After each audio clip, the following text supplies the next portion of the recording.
This video is going to be on proportions. Two vocabulary words that we need to cover are proportion and cross product. A proportion is going to be two ratios that are set equal to each other, and there's going to be normally one unknown. So I give you an example here, you guys. The key word here is equal to each other. Okay, if you have two ratios but they're not equal to each other, we can't do anything with a proportion. Okay, and in here the unknown is that x. In cross product, that's the vocabulary word we need to know to understand how to solve proportions.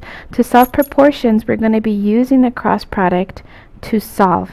And the cross product, basically what it is, you guys, if you notice, I have here that you're going to do the arrow, so you're going to do 9 times 3, and then you're going to do 5 times x. So 9 times 3 I wrote down here. Okay, and so that would give me 27, and then 5 times x is just 5x. So from here you'd be solving, kind of like when we were doing algebra, we were doing the opposites. The same thing would work here. We would say, okay, well, 5 and x are being multiplying, so I would be dividing by 5, and I would be dividing by 5. Now you would end up with some sort of decimal. Okay, but that's not what we're going to be covering right now. I just wanted to make sure you understood that the cross product is how we solve proportions. We do denominator times the numerator of one and the denominator times the numerator of the other. Okay, so now let's go to our actual word problems. For this one, we have a unit rate. The first example is going to be dealing with unit rates. So if you notice, guys, they tell us we have the cost of light bulbs, and it is $3. So I'm highlighting important words in my word problem, and I want to find the cost of 10 light bulbs. Okay, the first way to solve proportions is to use the unit rate. So to find the unit rate, we can set up what we were doing before. So I have 3 over 4 right here, 3 over 4, $3 for every 4 light bulbs.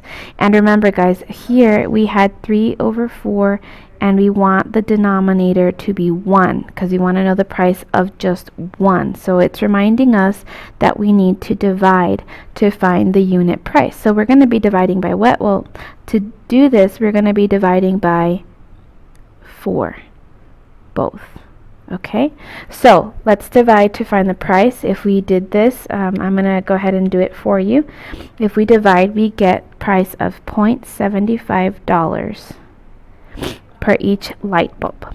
Okay, now you know the cost of 1 light bulb. Let's multiply to find the cost of 10 light bulbs. Well, if I know that it's 75 cents, I'm going to put in how many light bulbs, so the number of light bulbs, and I want 10, and if I multiply that, I end up with 7.5. Okay, so what's the cost of 10 light bulbs? It is $7.5. Let's take a look at the next example. In the next example, they gave us a word problem. They say you need 30 flower arrangements to decorate 42 chairs. How many chairs could you decorate with 5 flower arrangements? So if we do this, you guys, we need to put in units. So if you notice, guys, 5, it's 5 what? We're dealing with 5 flower arrangements. So I'm going to put flowers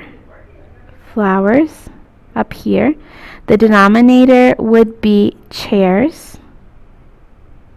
And to make sure I'm setting it up correctly, you guys, I'm going to use those units. So if I'm setting it up correctly, the opposite side should also be flowers over chairs. So I put chairs there, and it does match up. 30 was the flower arrangement, so it's there, and 42 chairs. And then I had 5 flower arrangements, so I put that on the top, and the bottom is how many chairs I need. Okay, so let's continue from there. I have down here something that's going to help us.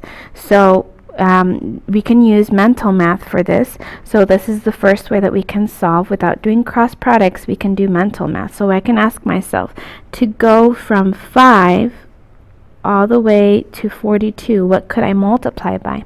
Well, I'm sorry, 5 to 30. 5 to 30, what could I multiply by? Well, if I multiply by 6, I can get to 30. So I can multiply this by 6 as well to get to 42. So 5 times 6, so the multiplier is 6. Okay, so use mental math to figure out what times what number equals 42. Well, if I was doing it backwards, I could see what 42 divided by 6 would be. Okay, so I know that that is 7. So 7 times 6 is going to give me 42. Okay, so let's go ahead and take a look at the second example. Second example says we have a massage chair. It charges $9 for every 4 minutes. And if I got charged $72, how much time did I spend on the chair? So time is the unknown. I don't know how much time I spent. So again, I'm going to try and make sure I'm setting it up correctly. So that would be $9. So money over how much time, and I have dollars over how much time. So I know I set that up correctly. Now, why could I not set it up like this? Well, to be sure that I set it up right, I could put my units, $9 over time, and here I put time over dollars. These don't match up. I switched them, so I know that this is incorrect. Okay, so let's go on. Again, mental math. 9 times what will get me to 72? Well, I know 9 times 8 gets me to 72.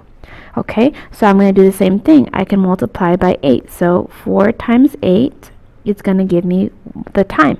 So 9 times 8, 9 times 8 is 72, so therefore 4 times 8 is going to give me t. So let's use mental math.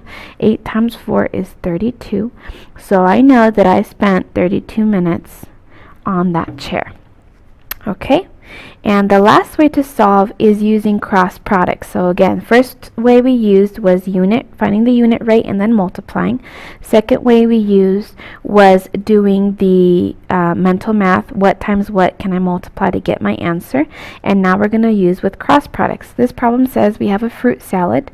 For every 6 peaches, I add 8 apples. If I added 9 apples, how many apples should I add? If I added 9 peaches, how many apples should I add? So let's go ahead and make sure we set it up correctly. Okay, in this first one, we have 6 peaches over 8 apples.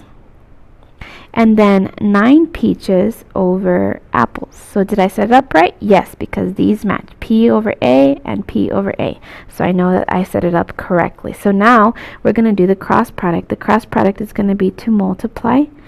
So 8 times 9 is right there, and 6 times A is right there. Okay, 9 times 8 is 72. So I know that 6 times A has to give me 72. Okay, so I'm going to rewrite it over here, and I need to ask myself, what should I be dividing by? Okay, what should I be dividing both of these by? I can divide by 6 to find my answer, because that's going to make those cancel. Okay, so what is 72 divided by 6? So 72 divided by 6 is giving me 12. So to answer this, how many apples should I add? I should be adding 12 apples.